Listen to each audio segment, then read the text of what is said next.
Buenas tardes y bienvenidos a un nuevo encuentro de Uniandes y sus libros, Conversemos desde la casa.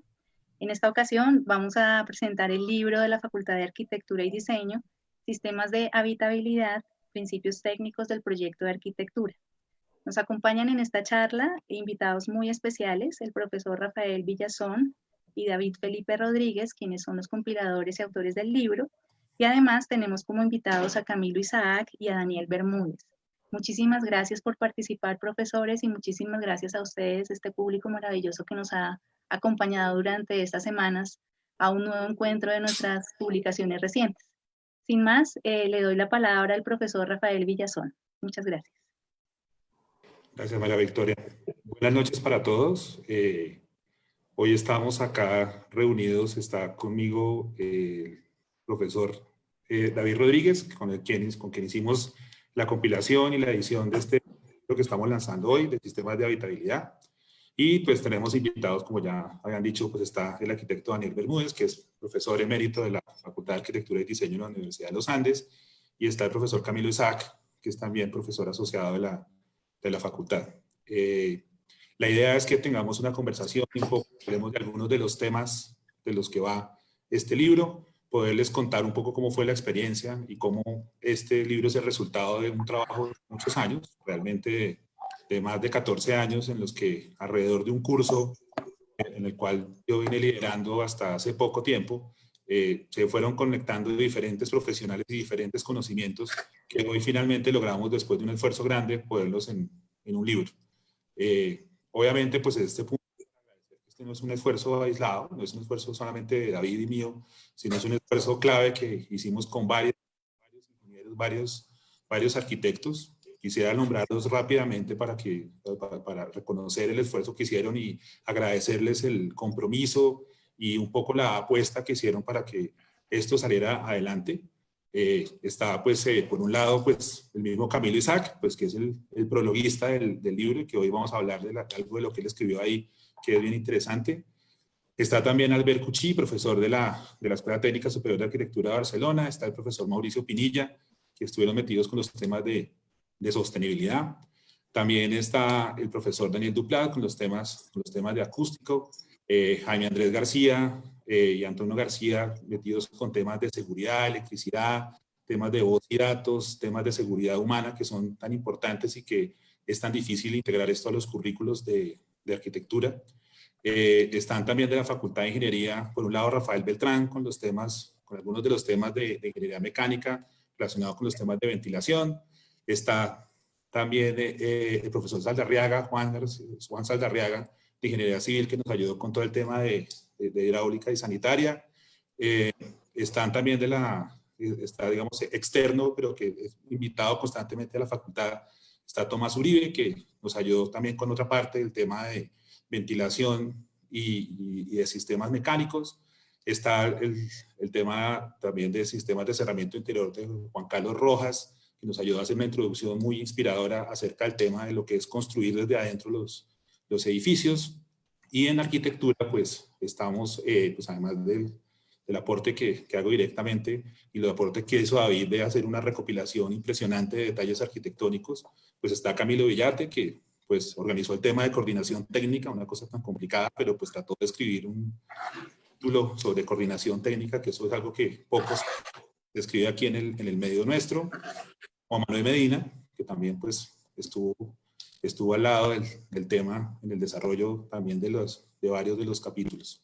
Pues todo este equipo, pues lo que hicimos pues finalmente fue tratar de dar una visión técnica de lo que es hacer arquitectura, y por eso también nos pareció clave poder invitar a Daniel hoy, que es una persona que defiende muchísimo el tema de entender la técnica desde los primeros trazos, desde los primeros esquemas, y pues que he tenido la oportunidad de escucharlo durante 20 y pico de años, escucharle insistir a los estudiantes que desde el esquema básico, los problemas técnicos, los problemas de instalaciones tienen que estar presentes, o si no, eso invalida el edificio desde el primer momento, y creo que es interesante poder avanzar el tema. Entonces, para iniciar esta conversación, pues quisiera pues un poco preguntarle a Camilo. Pues Camilo plantea un término, cuando yo les planteé el tema de hacer el prólogo, pues estos sistemas de habitabilidad, es pensar en todos los sistemas que hacen habitable el edificio. Pero a Camilo le planteé el tema y él lo tomó un lado muy interesante que es hablar eso de un verbo que es interesante, que es el de temperar, que es un verbo que se utiliza o se utilizaba mucho en Bogotá, ir a temperar a tierra caliente, ir a temperar a otro lugar. Entonces, no sé si Camilo nos puede contar un poco de qué es eso de temperar y de dónde sale ese término. Bueno, ¿me oyen bien? Sí. Pues primero, muchas gracias primero por haberme pedido escribir el prólogo y hacerme sentarme a escribir, algo que a mí me cuesta mucho trabajo. Entonces agradezco mucho esa presión eh, hecha con tanto cariño. Necesito un prólogo para allá. Y, y pues gracias por esta invitación para hablar. Entonces, pues respondiendo a la pregunta que hace Rafa sobre la idea de temperar, eso tiene que ver con la historia de la medicina y la historia de la salud. Yo me acuerdo que cuando yo era pequeño, voy a contar una anécdota para poder meternos en este tema y por qué yo me metí por ahí. Cuando mi hija era muy pequeña, la llevé por primera vez a un pediatra. El pediatra, cuando me preguntó que yo qué hacía, yo le dije que yo era arquitecto, pues que había estudiado arquitectura.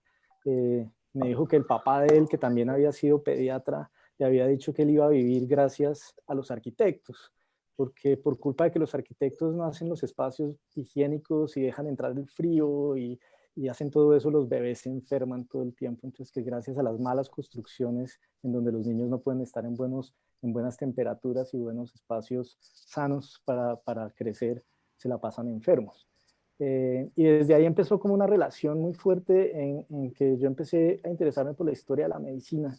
Y básicamente, pues fueron por una noción que es la que yo menciono en el texto, y es una frase que aparece en el libro de Vitruvio, en donde él dice que el arquitecto debe saber de medicina, y cuando habla de medicina se refiere a que debe saber sobre el clima, porque tiene que saber de dónde vienen los aires fríos, los aires calientes, y para poder construir, para poder hacer un espacio que sea habitable, tiene que saber cuáles son los parajes sanos, ¿no? Y limpiar el piso, no estar en un piso húmedo, no estar en un piso seco.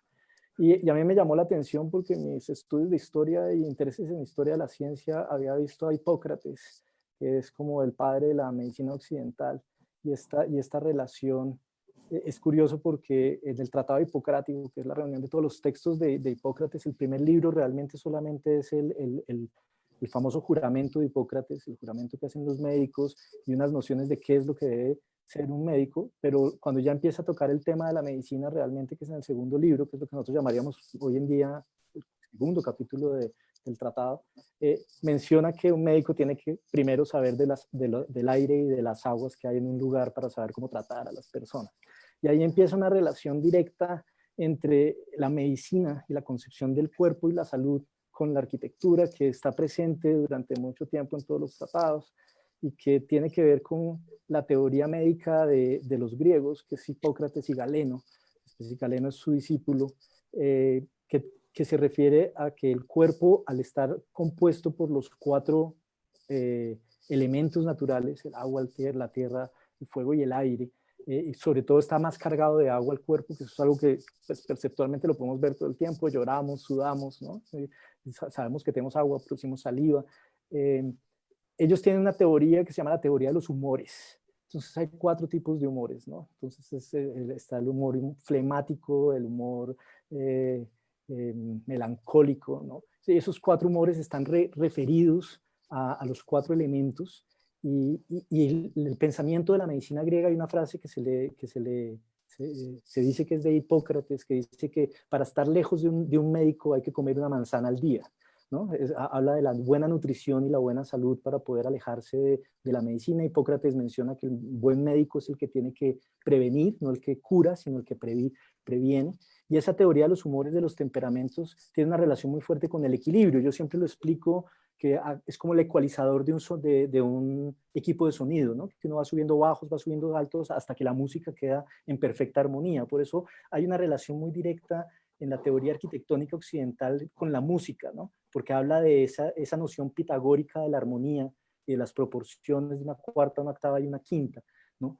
Que tiene que ver con esa progresión. Entonces, estar saludable para Hipócrates o para la medicina humorística que habla del humor era temperar el cuerpo. De ahí nuestra noción que hemos heredado de que cuando alguien tiene fiebre, una temperatura alta, hay que ponerlo en agua fría para bajarle la temperatura, ¿no? Entonces, para ellos, el subir la temperatura significaba un cambio en el cuerpo, algo que está mal, y había que equilibrarlo, y en ese sentido había que temperarlo, ¿no? Tener eso. De ahí viene también la noción del temperamento, que es lo que nosotros decimos cuando alguien tiene mal temperamento, ¿no? Esa persona tiene mal temperamento, tiene un temperamento fuerte, significa que está desequilibrado, ¿no?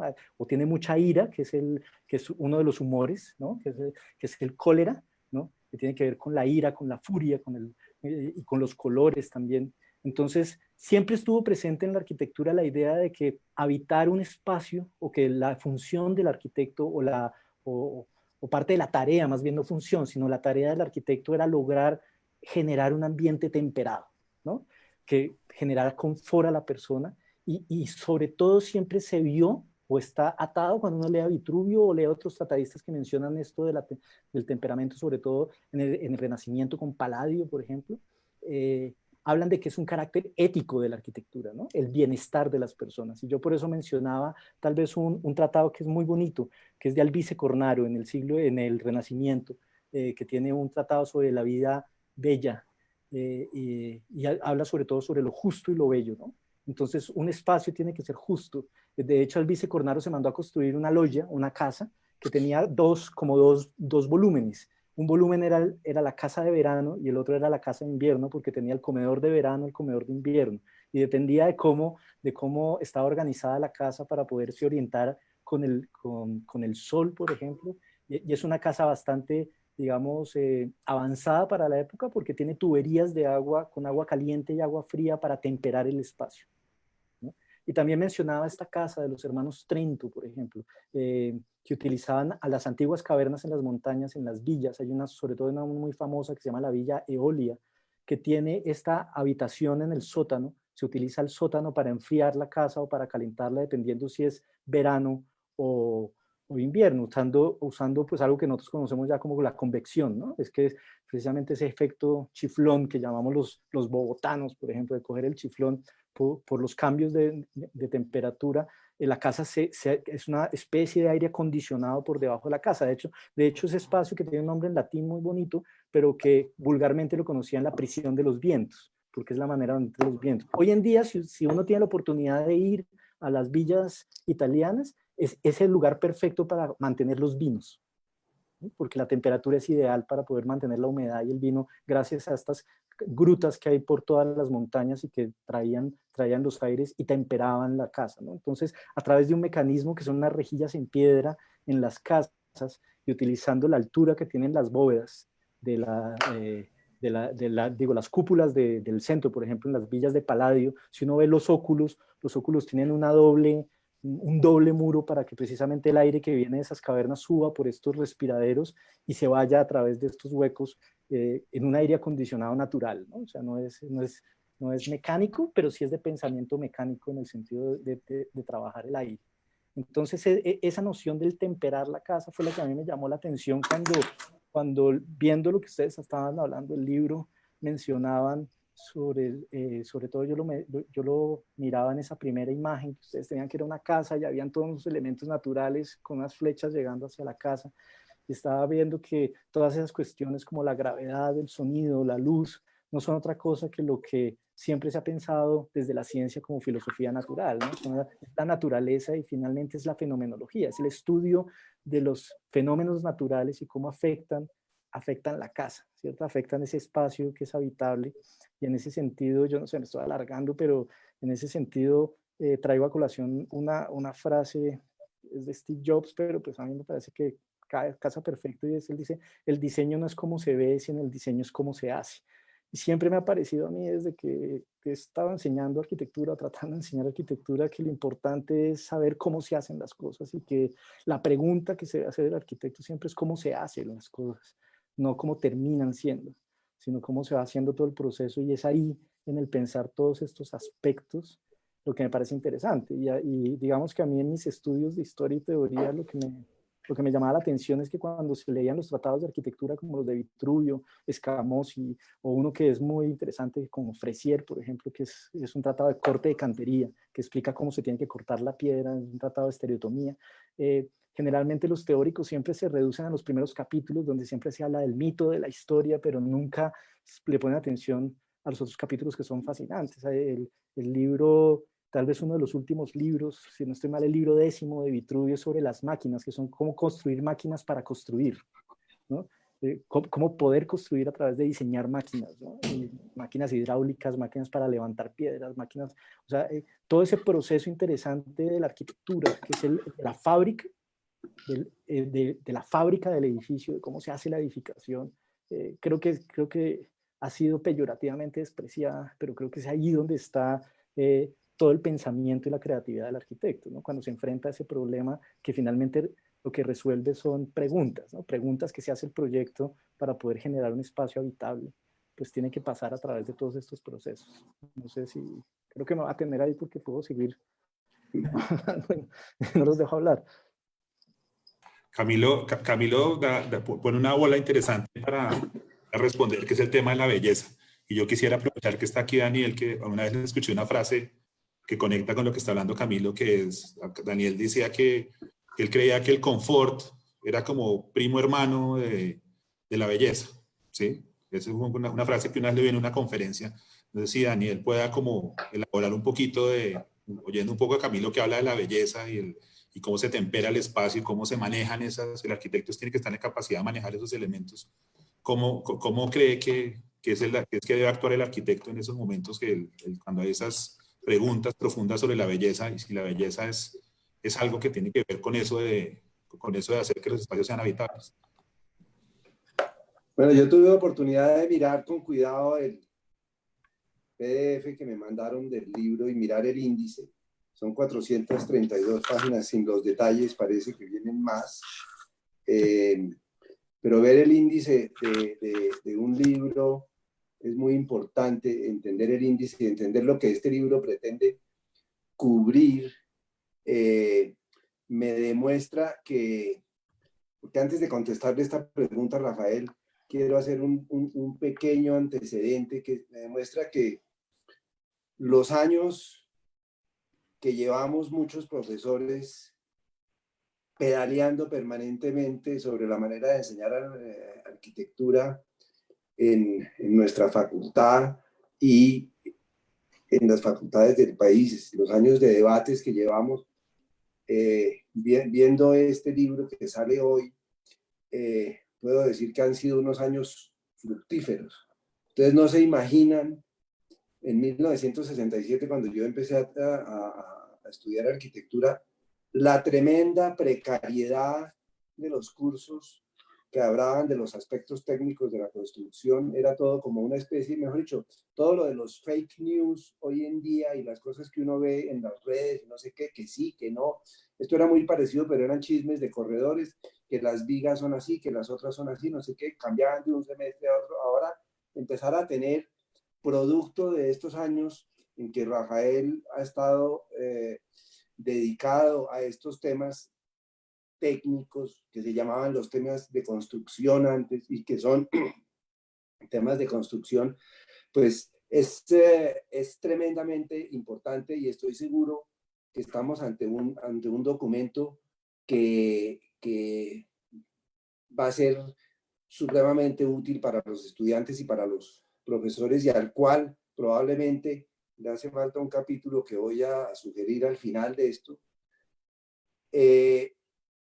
Y sí, hablar de belleza, yo he estado pensando últimamente que a todos nos da susto hablar de belleza. Creemos que hablar de belleza no se puede, que no se debe. Creemos que es un asunto de los filósofos. Y esta frase que hay una frase en la presentación que hizo Camilo que me condujo por una manera de pensar esto, que tiene que ver con su pregunta, Rafael. Aquí dice un personaje que se llama Mark Whitley, que no lo conozco, que la buena arquitectura está asociada al buen clima. Primero, pues este Mark Whitley, con ese comentario se ve que tiene que ser inglés. Esto es lo más inglés que he oído, pero tiene razón. La buena arquitectura tiene que ver con generar las condiciones adecuadas para la habitación. Y eso no lo podemos olvidar los arquitectos. De ahí a proponer que este aspecto de generar buenas condiciones, que tiene que ver con temperar, y sí tiene que ver además con temperatura, y tiene también que ver con temperar como en música, cuando se logra el nivel perfecto entre los varios instrumentos, o sea, cuando se logra el equilibrio perfecto.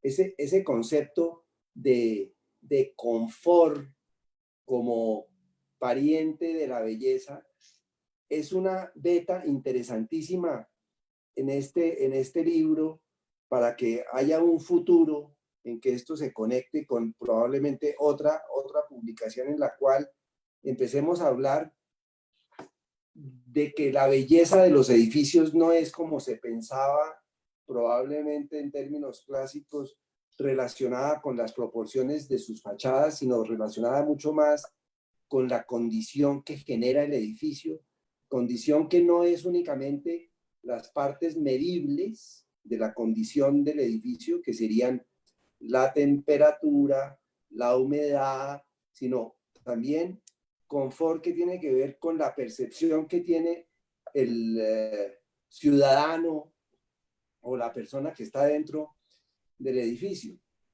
Los tratadistas que hablan de belleza recientemente, pues Umberto Eco, que tiene un libro que es un tratado sobre la belleza, nos menciona varios enfoques que ha habido históricamente en la historia, bueno, en la historia de la filosofía sobre la belleza, pero no se aproximan a la belleza que se siente, siempre se quedan en la belleza que se ve. Y yo creo que lo que tenemos que entender los arquitectos es que las personas que habitan nuestros edificios, no les tenemos que ofrecer lo que van a ver, sino lo que van a sentir. En ese sentido, toda la relación de Camilo a la salud y la comparación con la medicina, pues es tremendamente pertinente. No es sino acordarse que hay muchas personas, muchos críticos y muchos historiadores que definen los orígenes de la arquitectura moderna como los orígenes, como una necesidad de buscar las condiciones en los edificios para que el tifo y otras enfermedades no estuvieran dentro de los edificios. Fueron momentos de la arquitectura en que se le empezó a exigir a la arquitectura, y esto pues en estos momentos de pandemia, cada uno pensará cómo lo relaciona, pero desde el sanatorio de Paimí, las casas ventiladas de Corbusier, las aulas muy ventiladas de los diversos colegios de los 30 y de los 20, las enseñanzas de que los espacios para los niños tenían que abrirse completamente a la ventilación, las necesidades de orientación. ¿Cuándo surgen las necesidades de orientación? Nunca se habló en los tratados de arquitectura, salvo estos capítulos de Vitruvio que son como del final, ¿no? De la orientación, de escoger los sitios para una ciudad, de buscar el tipo de aire que debe haber en una ciudad, pero generalmente la crítica de arquitectura en el siglo XIX, los tratados en el siglo XVIII, abandonaron esa condición o la trataron muy superficialmente, hasta que llegaron fanáticos fundamentalistas como Corbusier a hablar de la necesidad de salud, de la necesidad de sol, de la necesidad de ventilación. Y esto cuando se queda ahí como una necesidad de orientación, pues es un poco triste, pero cuando se va un poco más adelante, estamos ante un aspecto que yo creo que se puede explorar mucho, que es precisamente ese de cómo las buenas condiciones que puede generar la arquitectura, o sea, la habitabilidad, y ahí está el tema, el título de este libro del cual estamos hablando, o sea, cómo la adecuada y correcta habitabilidad puede volver la arquitectura algo supremamente emocionante, en el sentido de que las condiciones de la buena arquitectura, de que llevemos la discusión sobre las condiciones de la buena arquitectura a puntos un poco más concretos y que salgamos de esa nube oscura que a veces se cierne sobre nuestras discusiones sobre arquitectura cuando empezamos a hablar de belleza. Entonces sí, tiene razón Rafael,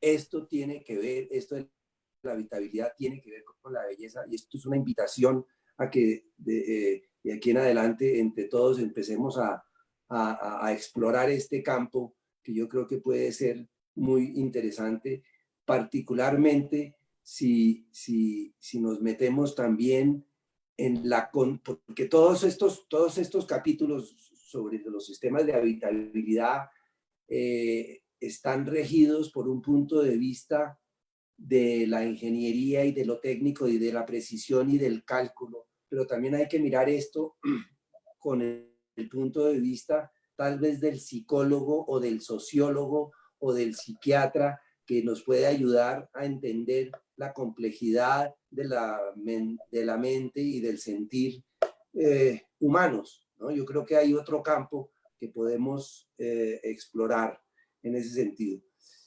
Adicionalmente, y creo que aquí es en donde hay que dejar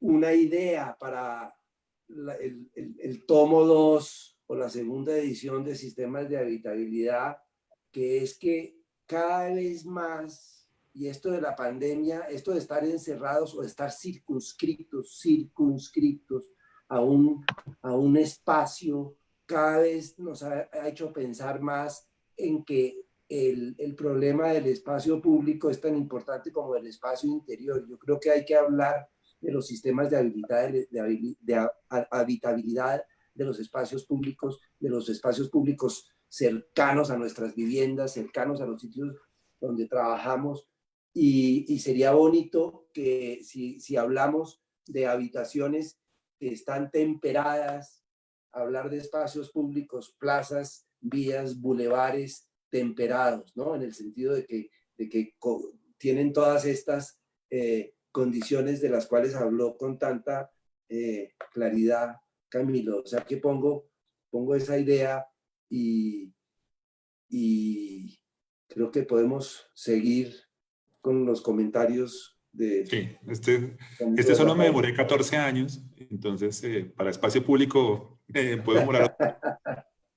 Yo quería, digamos que agarrando un poco en otro pase que hizo Camilo, que es el tema de saber cómo se hacen las cosas. Quería darle la palabra un poco a David, que David fue como el Quijote que se encargó de mover el aparato de armar este libro, porque creo que más allá, mis aportes fueron bastante conceptuales en algunos momentos y mucho más allá, pero David realmente fue como el alma que se puso en la tarea de recopilar la información, pedir la información, formatear la información, o sea, realmente lo que aprendió no está escrito claramente. Y me gustaría como esa cosa de saber cómo se hacen las cosas, como de dónde viene como esa vena que tiene David de estar interesado de conocer, de saber estas cosas, de saber cómo están hechas las cosas, que yo creo que fue lo que lo ayudó como a no desfallecer en todos estos años que ha pasado. Yo David lo conocí cuando era estudiante de primer semestre de maestría, y al tipo es profesor y nada que acabábamos. O sea que pues ahí pueden ver lo que se puede uno demorar en una cosa de estas. Entonces David, cuéntenos, si quieren. No, pues que arrancamos en 2015. En 2015 yo entré al proyecto y si fueron 14 años, quiere decir que llevan como otros 10 o 9 años ya en proceso, y cuando yo vi, digamos, como todo el armazón que ya estaba, digamos, armado, y que la tarea era precisamente, digamos, unificar y coger y darle como un todo coherente, yo creo que ahí estaba como el alma de este proyecto editorial, y es precisamente, como dice Rafa, mostrar cómo se hacen las cosas y de qué están hechas. Entonces, pues, ¿cuál es el objeto de este libro? La edificación. El objeto arquitectónico, digamos, para que se analizó acá fue un edificio, bueno, no un edificio en particular, sino, digamos, como la edificación, y entonces todo el proceso arranca es como por un análisis y una disgregación de las partes, ¿sí?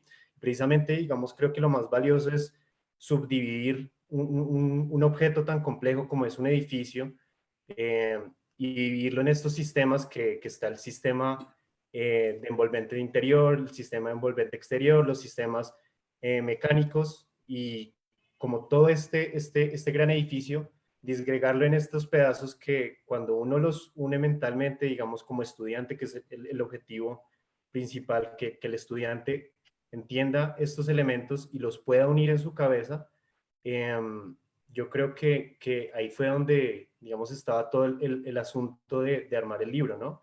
Y cuando Daniel hablaba de ver el índice, es precisamente entender todos estos elementos y poderlos reunir cuando uno no está entendiendo todo como estudiante, ¿sí? Y cuando en el proyecto, o en una clase de proyecto, en taller, le indican, tiene que hacer un proyecto de arquitectura, uno en realidad no sabe bien por dónde empezar, ¿sí?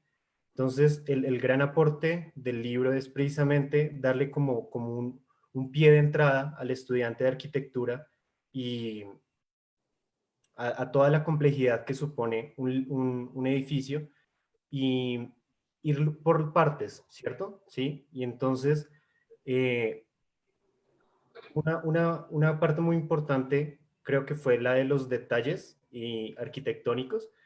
Todo digamos, como engranaje gigantesco que estaba armado, y poderlo reunir en los detalles arquitectónicos en estos dibujos, es precisamente, digamos, disponer para el estudiante un elemento clave que es el dibujo, y, digamos, ir parte a parte y reunir todos esos sistemas. Creo que podría ser como lo que más encontraría de importante un estudiante cuando se aproxime al libro, ¿cierto? Em, Aparte de eso, digamos, de los detalles ya como ya estructurados y armados, una parte muy importante que creo que fue la que yo más me encarreté ahí, fue el de la construcción de un corte fachada, que fue, digamos, como una instrucción de Rafa, tener cómo se construye un edificio desde la cimentación hasta la cubierta, ¿sí? Y entonces, en ese capítulo, por lo menos en ese apartado del libro, lo más interesante era precisamente ver cómo se reúnen estos sistemas y recoger todo lo que se estaban hablando en los demás capítulos, verlo ya, digamos, condensado dentro de un ejercicio pedagógico que es la construcción de un corte fachada. Entonces, cuando uno empieza desde la cimentación, con cómo sería la excavación, cuál es el proceso, y digamos como todo muy, muy desglosado, creo que ahí el lector va a poder condensar todo este universo de información y de conocimiento, que es lo que logra el libro precisamente. Y entonces, en ese mismo corte fachada es donde uno se da cuenta que, digamos, la construcción de la arquitectura es un esfuerzo común, digamos, que recoge muchas disciplinas, muchas áreas del conocimiento, y ahí, digamos, entra en juego entonces cuando uno ve los autores de los capítulos, que hay ingenieros, hay arquitectos, y todos hablando de unos temas muy específicos. Y creo que ahí, digamos, también la gran lección para el estudiante de arquitectura es que el arquitecto no trabaja solo, y que el conocimiento en la arquitectura está basado, digamos, como en la colaboración, y más que todo también en la comunicación constante entre las disciplinas. Entonces, volviendo al tema del corte de fachada, creo que precisamente lo que muestra es que el lenguaje común de nuestra disciplina, y digamos, con lo que compartimos el conocimiento, es a través del dibujo, de los esquemas, de los croquis, y este es como nuestro lenguaje común que nos reúne para llegar a ese punto terminado que podría ser la edificación. Y ya para finalizar, creo que algo que, digamos, como logra envolver los diferentes capítulos del libro, sí, lo que está detrás de todo esto es este tema de la sostenibilidad, ¿cierto? que ya lo estaba hablando Daniel con el tema de la belleza y con pues Camilo con el tema de la temperanza, ese es como el hilo conductor. Y creo que esa introducción y los capítulos que le siguen pues van muy en esa línea. Yo quería, porque nos queda un poquito tiempo, para no aburrir a la gente, los que han logrado sobrevivir a estos minutos, quería darle finalmente la palabra de nuevo a Camilo, que Camilo está que se habla, quiere responder el tema de la belleza, porque yo sé que sabe de esa vaina y que quiere darnos, o le toca cortico. O sea, Sí, no, es muy golpe certero, cortico. por favor.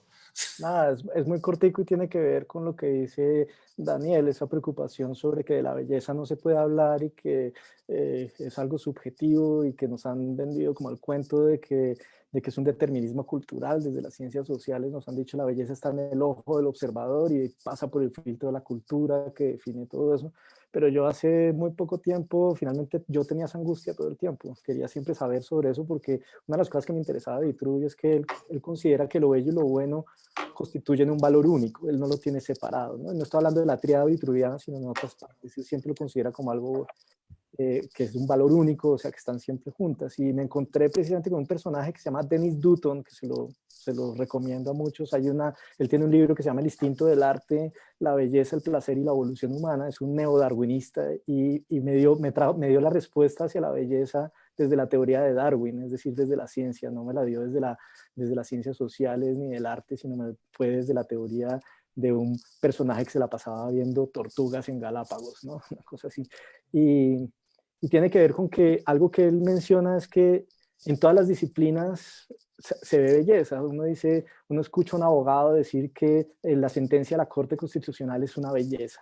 Uno escucha a un físico decir que la ecuación matemática es una belleza de ecuación. Uno ve belleza en un gol de Messi en un partido de fútbol. Uno ve belleza en una canción o en una música que se están dando. Y él, desde la teoría de la evolución, no se los va a contar, lo pueden ver, hay una charla de él en TED, Denis Dutton se llama, murió desafortunadamente muy joven, pero él dice, los seres humanos reconocemos la belleza cuando algo está bien hecho.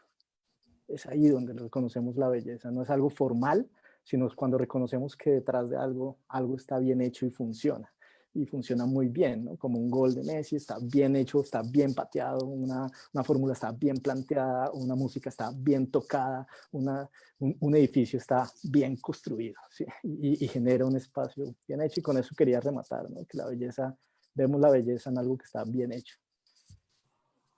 Buenísimo. Yo creo que ahí puedo conectar con un poco de dónde viene toda esta obsesión para mí, dejándome a mí para el final, para contarte. Realmente a mí el tema, todo este tema de saber cómo son las cosas, que algún teórico en algún momento, Don Salvador, lo llama la inquietud arquitectónica, que es supuestamente una de las cosas que debemos ser competentes los arquitectos, es querer saber cómo se hacen las cosas, porque finalmente si eso es lo que puede generar la belleza, pues hay que saberlo.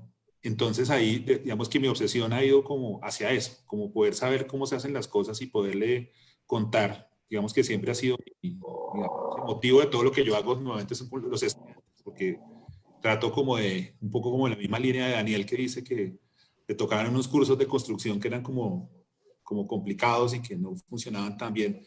Un poco mi obsesión ha ido a lo mismo, como tratar de decir, oiga, ¿cómo hago para que haya algo?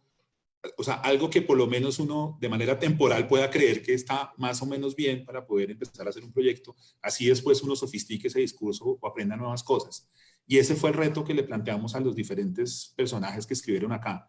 ¿Sí? El profesor Cuchí trató de poner el tema de sostenibilidad en los términos más sencillos posibles, porque sostenibilidad es un término que se ha desgastado tremendamente, pero que Albert hizo ese esfuerzo. Lo mismo hizo Mauricio. Mauricio trataba de entender el tema, Mauricio Pinilla trató de entender el tema tanto de la sostenibilidad como de la bioclimática y entender cómo la buena arquitectura no demanda unos grandes aparatos ni cosas, sino sentido común e inteligencia de parte del arquitecto. Lo mismo hizo Daniel Duplat. O sea, todo su conocimiento completamente, todo su conocimiento de la acústica, ponerlo en sencillo para que cualquier persona lo pueda entender un estudiante lo pueda entender, pero también un joven arquitecto, ¿por qué no un maduro arquitecto que quiere realmente entender cómo funciona la acústica? Y ese fue el esfuerzo que hicieron todos, que Jaime Andrés García, que Antonio García, que Tomás Uribe, que Rafael Beltrán, que Juan Saldarriaga, Camilo Villate, Juan Manuel Medina y Juan Carlos Rojas, hicimos en este libro para tratar de que todos estén conectados y que cada vez podamos saber más. No es un libro para sentarse a leerlo, las 400 páginas una detrás de otra y después las otras 300 de detalles, pero es un libro que la aspiración que tenemos es que sea un libro de referencia, un libro de consulta, un libro necesito saber cómo funciona un sistema hidráulico rápidamente, que lo puedan entender y que el esfuerzo que hizo Juan de poner lo que él hace en investigación sofisticadísima en la universidad, pues ese mismo esfuerzo hicieron todos los otros profesores que estamos metidos en este proyecto. Y pues ojalá realmente esto funcione, ojalá todos puedan tener el libro, ojalá podamos seguir adelante con este tipo de proyectos. Además, yo le agradezco a los profesores, le agradezco a cada uno de los autores que están acá. Simplemente aquí estamos, David y yo, como cabezas visibles, como editores y compiladores de este libro, pero esto es un estudio en el que estamos muchos profesores que estamos detrás de este libro, y estoy muy orgulloso de haber logrado un proyecto de este nivel de interdisciplinaridad dentro de la universidad. Y pues obviamente, pues como dicen, agradecer a los patrocinadores, pues agradecer a la facultad por haberle apostado, pues al decano, a la directora por apostarle a esto, a los 18 directores que han pasado mientras hemos venido desarrollando la investigación. Y pues, obviamente, pues agradecerle hoy pues a David, que creo que hay que reconocer que fue el alma del proyecto y el que no dejó que me quedara dormido y no lo termináramos, y agradecerle a Daniel y a Camilo por aceptar la invitación de hoy y por haber sido en el fondo un par de personajes que han estado ahí como en la estructura detrás del libro. Hay unas preguntas de dónde se consigue el libro. Afortunadamente ya la universidad está montada en el tema de plataforma digital. El libro se puede conseguir por la plataforma digital. Hay varias formas lo puede uno comprar por un semestre, para toda la vida, como ustedes quieran. Y la versión impresa, pues ya cuando esto se regule un poco más, seguramente ya podremos tenerla. Aparte de los detalles arquitectónicos, sí, definitivamente siempre va a ser digital, porque además tenemos como un anhelo por allá atrás de seguirla alimentando para que haya muchos ejemplos de buena arquitectura y de que la gente pueda aprender a partir de todos los ejemplos de detalles que están recopilados en este libro. A todos les agradezco. Les deseo feliz noche a todos. Muchas gracias y cuídense. Cuando se tempere la pandemia podrá conseguirlo en físico. Sí, ahora tempere la pandemia.